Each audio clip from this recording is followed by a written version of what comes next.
Mon frère, ma sœur, je suis content, je suis dans la joie en ce matin d'être en connexion, d'être en contact avec toi dans la présence de Papa Adonai.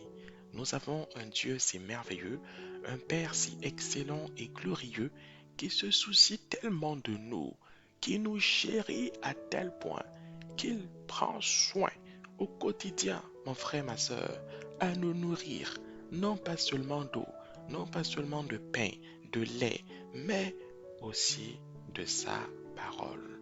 Parce que la parole de Dieu est l'eau qui étanche les soifs pour toujours. La parole de Dieu est l'eau qui donne la vie qui ne s'épuise point, la vie qui ne se fatigue point. La parole de Dieu est, mon frère, ma sœur, le fil conducteur de la vie chrétienne. Sans sans la parole, bien-aimé du Père, sans la parole, nous sommes comme des troncs secs, nous sommes comme des barriques vides. La parole vient donner un sens à notre vie, la parole du Père vient donner un sens à notre existence. C'est pourquoi, en ces instants, nous allons suivre le Père dans un thème important qui est notre raison d'être sur cette terre. Oui, mon frère, ma sœur, puisque la parole de Dieu vient donner un sens à ta vie, vient donner un sens à ton existence, la question, le point marquant sur lequel le Père souhaite que nous nous arrêtons en ce moment est notre raison d'être sur cette terre. Mon frère, ma sœur, pourquoi es-tu sur cette terre? Pourquoi suis-je sur cette terre?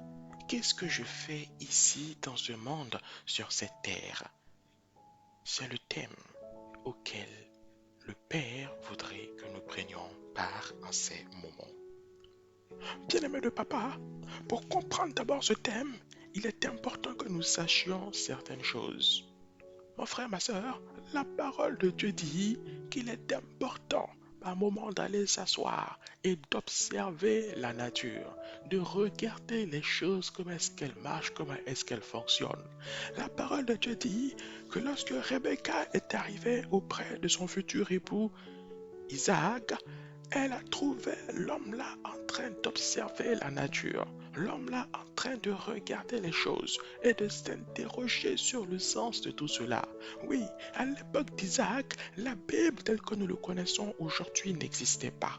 Oui, mon frère, ma soeur, la Bible, c'était la nature qui nous entourait. La Bible, c'était les plantes, c'était la terre, c'était le soleil, c'était toutes ces choses qu'il y avait autour de l'homme et qui amenait l'homme à comprendre qu'au-delà de sa personne, il y avait un être supérieur. Il y avait quelqu'un qui était à l'origine de tout ça. Il y avait quelqu'un qui était la source de tout cela.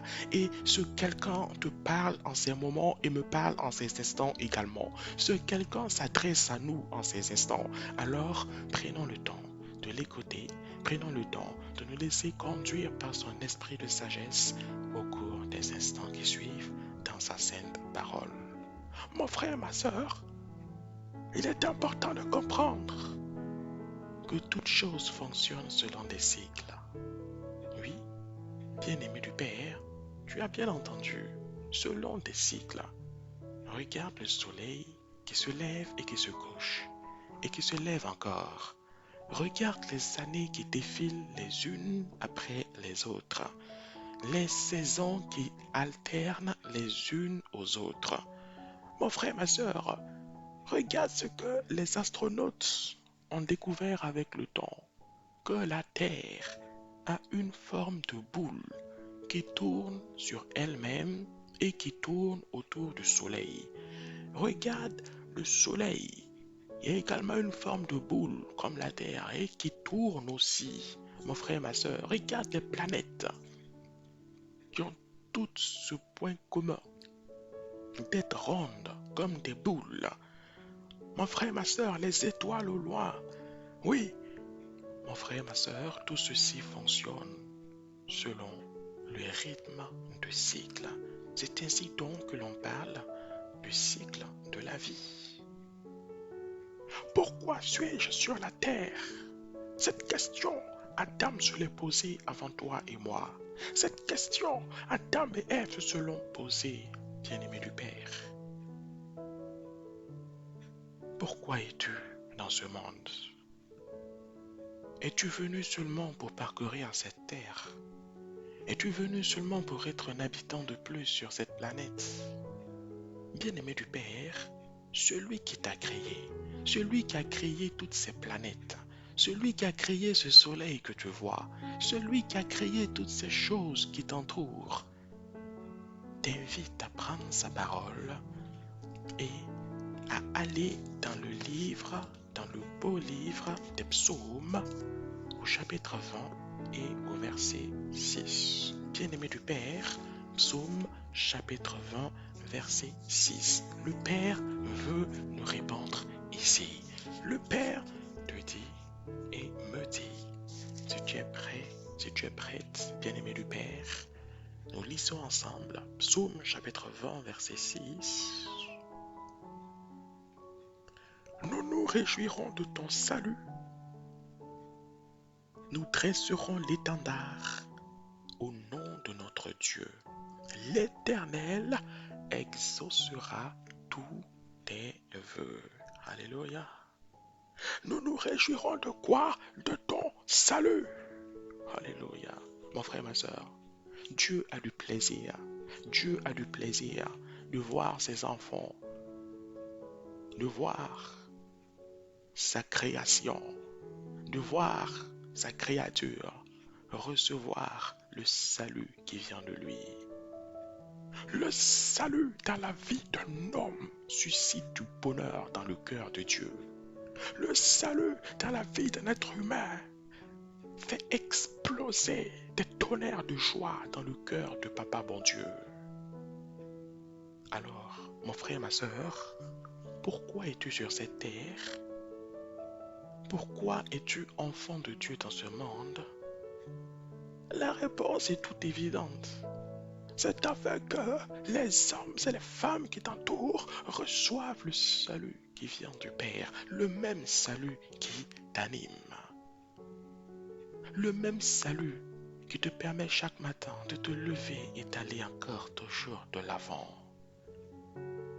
Et il y a quelque chose d'important ici que le Père nous dit.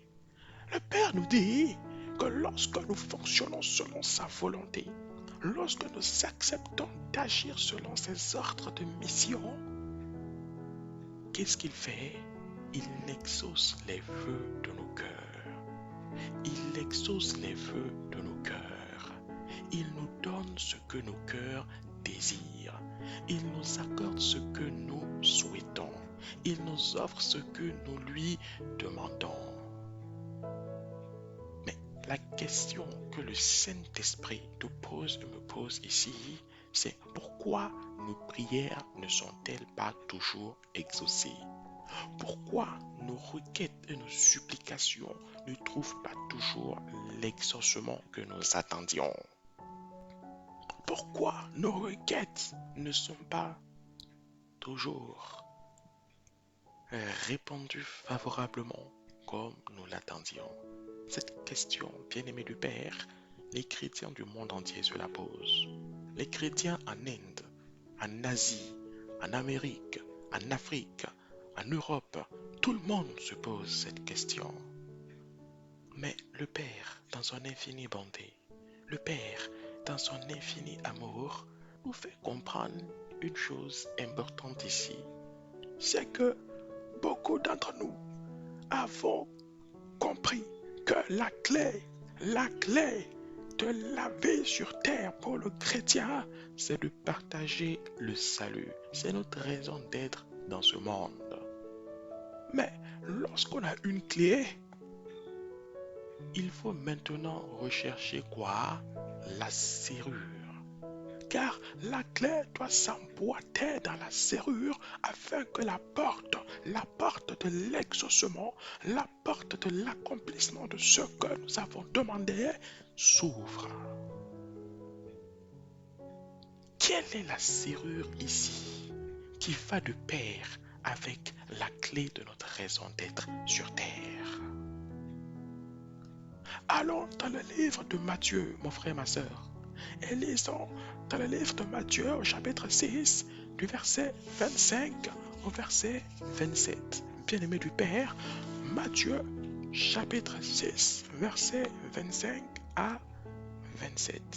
Si tu y es, bien-aimé du Père, nous lisons ensemble cette parole de notre Seigneur Jésus-Christ dans le premier livre des évangiles. En plus, au début de ce livre-là même, qu'il nous donne cette parole pour te dire ô combien elle est importante.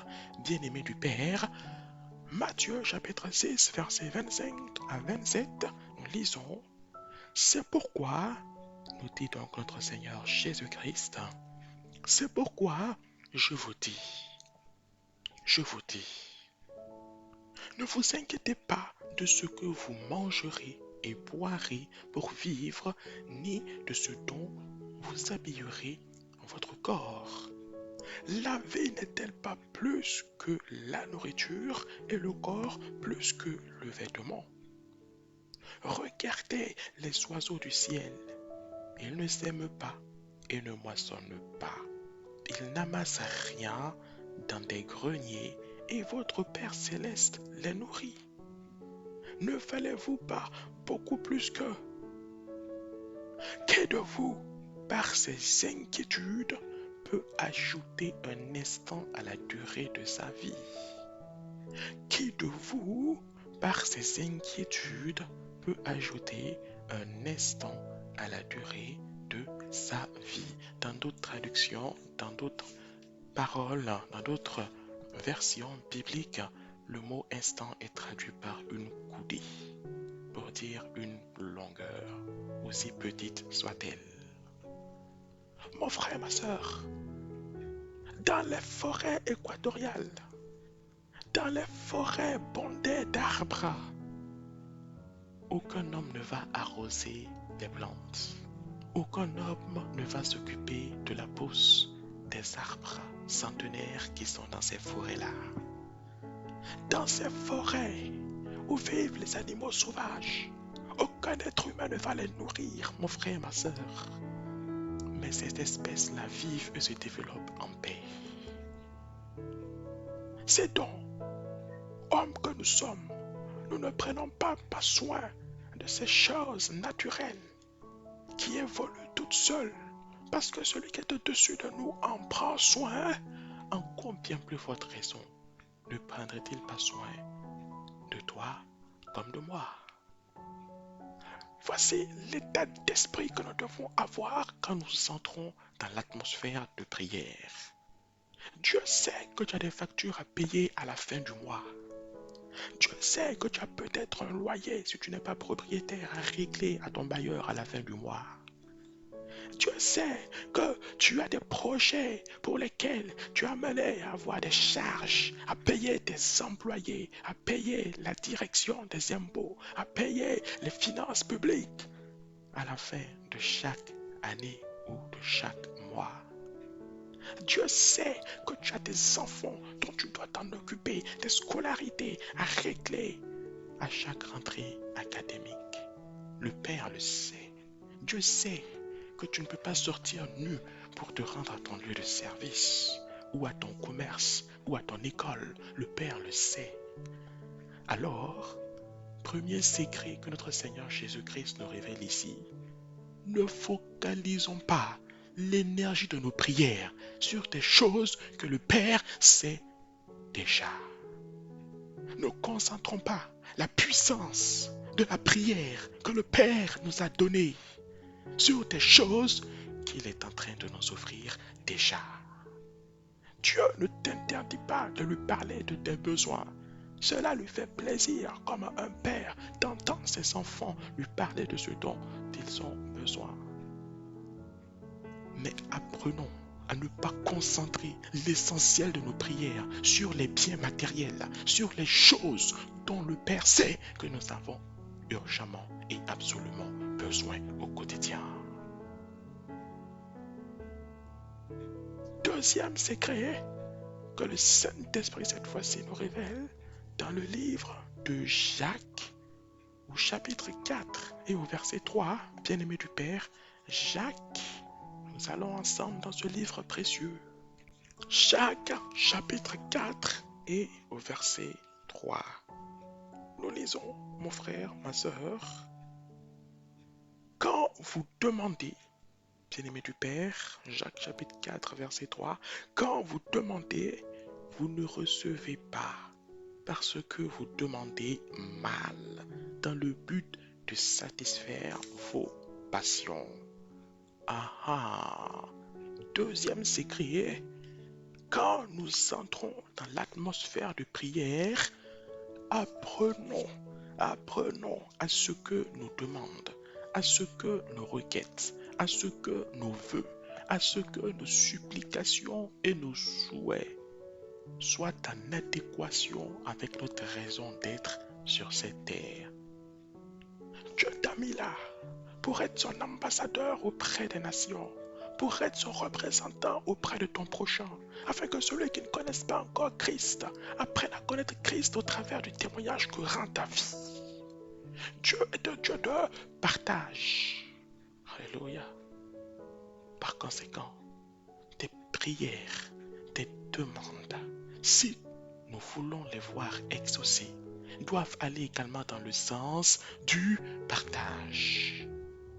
Dieu n'est pas contre le fait, ton Père céleste qui t'a créé n'est pas contre le fait que tu lui demandes des milliards dans ton compte bancaire. Ça lui fait plaisir. Il a rendu Salomon l'homme le plus riche de son époque. Mais est-ce que déjà tu songes à partager les milliers que Dieu t'a donnés avec ceux qui en manquent le plus? Est-ce que déjà cela pince-t-il ton cœur de penser aux veuves, aux orphelins qui traversent des situations délicates et de partager les milliers que tu as pour les aider à améliorer leurs conditions de vie? Lorsque tu pries pour la guérison que tu recherches de tout cœur, lorsque tu rentres dans le jeûne, lorsque tu rentres dans la supplication intense pour la guérison de ton corps, est-ce que tu penses un instant à tous ces malades qui connaissent Christ ou qui ne connaissent pas encore Christ, mais qui peuplent les hôpitaux? Est-ce que tu penses à ces personnes, à ces familles qui traversent des moments éprouvants parce que le chef de famille est alité depuis des mois? Est-ce que tu penses à ces instants, à ces enfants qui sont dans la douleur et dans la souffrance parce que leur mère bien-aimée est alitée depuis de longs moments? Il est important que l'objet de nos requêtes aille en adéquation avec la mentalité de notre papa. Il est important que nous comprenions que Dieu n'aime pas les prières égoïstes. Une fois que tu as saisi ce deuxième secret, tu dois simplement noter une troisième et dernière chose. Une troisième chose cruciale, fondamentale. Une troisième chose indiscutable sur le fait que Dieu est souverain. Dieu est souverain. Bien-aimé du Père, ton Père céleste est aussi appelé l'Éternel Dieu des armées, le Tout-Puissant. Ton Père qui t'aime est également souverain. Ce n'est pas tout ce qu'un enfant demande à son père qu'il reçoit. Écoute-moi mon frère, ma soeur, même toi en tant que parent, tu ne donnes pas à ton enfant tout ce qu'il te demande. Si l'enfant passe devant une armurerie et qu'il te dise: ah papa, tu vois cette boule noire là sur laquelle c'est écrit grenade, s'il te plaît offre-la moi pour jouer, je ne pense pas que tu le feras. C'est pourquoi ne soyons pas frustrés lorsque nous suivons les plans et la volonté du Père, selon ce qu'il est en train de nous enseigner ici, et que malgré tout, nous ne recevons pas. Gardons à l'esprit que Dieu est souverain, qu'il est celui qui connaît la fin de toute chose avant son commencement.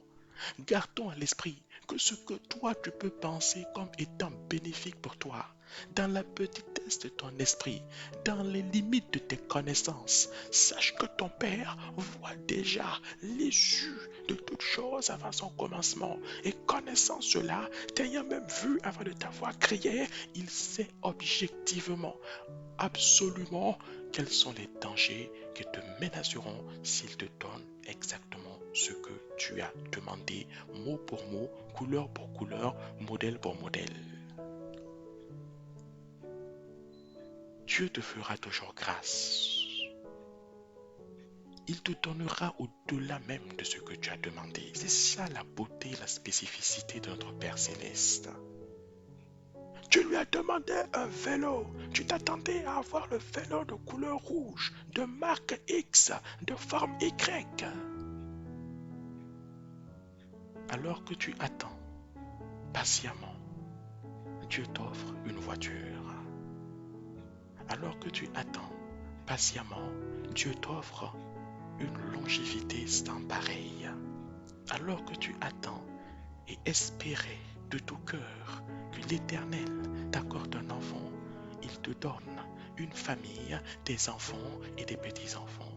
Alors que tu espérais de voir l'Église grandir, les sièges être occupés par des centaines et des milliers de frères et de sœurs, de futurs frères et de futures sœurs, c'est ton Église que Dieu t'a donnée qui monte en étage, qui va de niveau en niveau. L'Éternel connaît toutes choses et l'exaucement de ce que nous demandons n'est pas toujours conforme à ce que nous pensions. Mais le plus beau, c'est qu'il est toujours et bien généralement au-delà de ce que nous espérions, au-delà de toute espérance. Lorsque mon frère, tu as compris maintenant que la clé de ta raison d'être sur cette terre, c'est le salut de ton prochain, prends cette clé et insère-la dans la serrure. La serrure, mon frère, ma soeur, qui est composée des prières sages, des prières qui ne focalisent pas toute leur énergie sur des choses que l'Éternel ton Dieu sait dont tu as déjà besoin. Des choses qu'il te donne déjà et qu'il te donnera davantage. Deuxièmement, rappelle-toi que le Père n'aime pas les prières égoïstes, les prières de partage. Pense à ton prochain quand tu pries. Pense à tel frère, à telle sœur quand tu pries. Quand tu ne te rappelles pas des noms ou des situations, pense que le monde est vaste et qu'à l'autre bout de la planète là-bas, il y a d'autres personnes qui traversent des situations semblables à la tienne ou différentes de la tienne et qui ont besoin aussi d'aide. Quel est déjà le salut ou pas? Ton action aura un effet positif dans leur vie pour les amener au salut en Christ, s'ils ne l'ont pas encore, ou simplement à l'exaucement aussi de leur demande. Car la prière est puissante. Mon frère, ma soeur, je le répète par la grâce du Père, la prière est puissante. Tu ne peux pas peut-être prendre ton téléphone pour appeler le président de la République, mais à tout lieu où tu te trouves, à tout endroit où tu te trouves, quel qu'en soit le temps, qu'il fasse jour ou nuit, venteux ou pluvieux, froid ou chaud, tu peux décrocher le téléphone du royaume des cieux et appeler l'être le plus puissant de l'univers à ton secours et à ta rescousse. Et ça, mon frère, ma soeur, ce n'est pas rien. Tu peux appeler à l'instant même, les yeux fermés, le Créateur de toutes choses à la rescousse. Et il t'entend, et il te voit, et il se réjouit de te voir entrer dans sa présence. Même lorsque tu as l'impression de n'avoir besoin de rien, tu peux fléchir genoux dans sa présence, où que tu sois, et entrer automatiquement dans la présence de l'être le plus magnifique qui soit pour passer du temps simplement avec lui. Mon frère, ma soeur, la prière est puissante. puissante. Lorsque donc tu prends cette clé et que tu l'insères dans cette serrure, bien-aimé du Père, la porte s'ouvre. La porte de l'exaucement s'ouvre. La porte de tes demandes s'ouvre. La porte de tes supplications s'ouvre. De la manière dont Dieu l'a prévu, qui est toujours la meilleure qui soit pour toi comme pour moi. Et tout ceci, bien-aimé du Père, forme un cycle. Un cycle dont nous devons être conscients. Un cycle dans lequel nous devons demeurer et ne pas y déroger. Un cycle perpétuel que l'Éternel a mis en place pour notre bonheur et pour notre joie. La recherche du salut, la prière efficace, des vœux qui conviennent au Père conduisent à notre satisfaction, mais avant tout à la satisfaction du cœur de Papa Adonai. Et le cycle se répète encore, le salut, la prière efficace, les vœux humbles, partageurs et sincères conduisent de nouveau à l'exaucement et ainsi de suite. Et le cœur du Père est permanemment réjoui et ton cœur également est perpétuellement dans sa paix. Bien-aimé du Père, voici ce que Papa souhaitait nous enseigner et nous apprendre en ces instants. Ce que Dieu veut, c'est que ton cœur soit toujours habité par la joie. Et la joie est toujours portée et transportée par son Esprit Saint. Ce que Dieu veut, c'est que tu aies une vie toujours rayonnante et heureuse. Ce que Dieu veut, c'est de voir des larmes ruisseler sur tes joues, mais non pas des larmes de douleur, mais des larmes de joie, d'allégresse et de bonheur. Ce que Dieu veut, c'est de toujours te surprendre positivement. C'est que tu saches toujours qu'il est le bon Père qui t'aime et qui ne cessera jamais de t'aimer. Ce que Dieu veut, c'est que tu demeures à ses côtés jour après jour. Sur cette terre, que tu fasses son œuvre jour après jour pour la gloire et la seule gloire de son très saint nom, jusqu'au terme de toutes choses qu'il a fixées dans son amour sans limite. Que la grâce et que la gloire reviennent à Papa, que son nom soit et demeure pour toujours béni, et que tout en nous fassions davantage sa volonté, sa joie, son bonheur, à la gloire de son très saint nom.